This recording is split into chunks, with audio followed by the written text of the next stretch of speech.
निधिवन, एक रहस्यमय जंगल की यात्रा।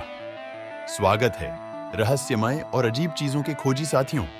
आज हम आपको लेकर चल रहे हैं वृंदावन के आध्यात्मिक केंद्र में स्थित एक हरे भरे रहस्यमय जंगल निधिवन की यात्रा पर। एक ऐसी जगह जहां पेड़ एक दूसरे को खोए हुए प्रेमियों की तरह गले लगाते हैं, जहां रात को दिव्य नृत्य की बातें की जाती हैं और लोग कहते हैं सूर्यास्त के बाद यहां रुके तो समझो खतरे में।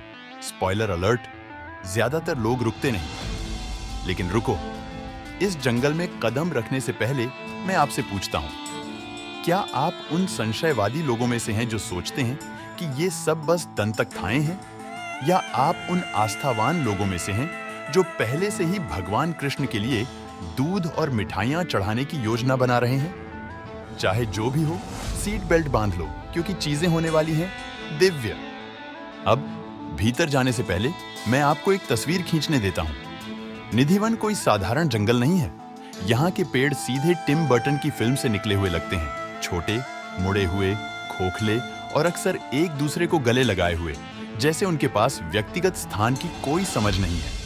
अफवाह है कि ये पेड़ वास्तव में गोपियां हैं, कृष्ण की समर्पित ग्वालिनें, जो रासलीला के दौरान नृत्य करते हुए ठहर गईं। और यहाँ पर ट्विस्ट, ऐसा माना जाता है कि हर रात रासलीला होती है। जी हाँ, कृष्ण और राधा चांदनी रात में यहाँ दिव्य डिस्को करते हैं, और नहीं, उन्हें दर्शक नहीं चाहिए। और यही बात हमें बड़े नियम तक ले जाती है। सूर्यास्त के बाद निधिवन बंद हो जाता है। न मनुष्य, न पशु, न ही जिज्ञासु व्लॉगर्स अपने गोप्रो के साथ। क्यों? कहते हैं जो कोई भी इस दिव्य नृत्य को देखने की हिम्मत करता है, वह, खैर कह सकते हैं, अपनी बुद्धि खो बैठता है। अब मैं जानता हूं आप सोच रहे होंगे, अगर मैं किसी पेड़ के पीछे छुप जाऊं या ड्रोन से झांक लूं। विश्वास करो, इसे आजमाया गया है। स्थानीय लोग उन लोगों की कहानियां सुनाते हैं जो रात भर रहे और या तो अंधे हो गए, पागल हो गए, या अजीब तरह से गायब हो गए। एक आदमी ने कहा था, सबसे बुरा क्या हो सकता है? स्पॉइलर, उसने पता कर लिया। इस बिंदु पर मुझे आपसे पूछना है, क्या आप जोखिम उठाएंगे? नीचे कमेंट में बताइए कि क्या आप यहाँ की कर्फ्यू तोड़ने की हिम्मत करेंगे।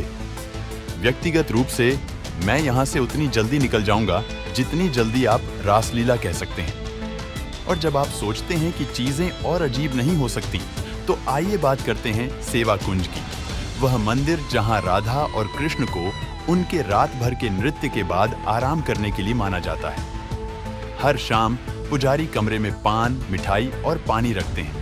सुबह होते ही पान खाया हुआ, मिठाई आधी खाई हुई और पानी गायब मिलता है। लगता है ये सब एक शानदार मिडनाइट स्नैक का हिस्सा है ना? या फिर कृष्ण जी को अपने पोस्ट डांस स्नैक्स बहुत पसंद हैं। अगर आपको कृष्ण जी के लिए मिडनाइट स्नैक छोड़ना हो तो आप क्या रखेंगे? मैं तो सोच रहा हूं पिज्जा, एक दिव्य रात के लिए एक दिव्य स्लाइस। अब आइए संशयवादियों की बात करें।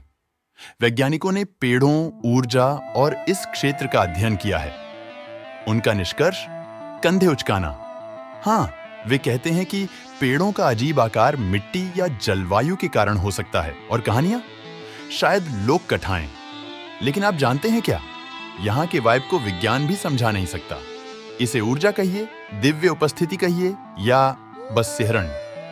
तो निधिवन पर अंतिम फैसला क्या है? क्या यह एक पवित्र उपवन है जहां रात भर दिव्य प्रेम झूमता है, या यह सदियों पुरानी एक कहानी है जो वायरल हो गई है? एक बात तो निश्चित है, चाहे आप आस्थावान हो, संशयवादी हो, या बीच में कहीं हो, यह जगह आपको रोकने, सोचने और शायद प्रार्थना करने पर मजबूर कर देती है। मेरे लिए, मैं सूर्यास्त से पहले ही निकल जाऊंगा, क्योंकि अगर कृष्ण पार्टी कर रहे हैं तो मैं उसे क्रैश करने का जोखिम नहीं उठाऊंगा। आपका क्या ख्याल है? कमेंट में बताइए कि क्या आप रासलीला के लिए रुकेंगे, या फिर सुरक्षित रहते हुए इस चैनल को अपने कंफर्टेबल सोफे पर बैठकर देखेंगे। आज के लिए बस इतना ही निधिवन के रहस्य में हमारी गहरी डुबकी। इस वीडियो को लाइक, सब्सक्राइब और अपने दोस्तों के साथ शेयर करना ना भूलें। अगली बार तक जिज्ञासु बने रहिए, सम्मान बनाए रखिए, और अगर आप रात को बांसुरी की दिव्य धुन सुने तो शायद उसका पीछा ना करें।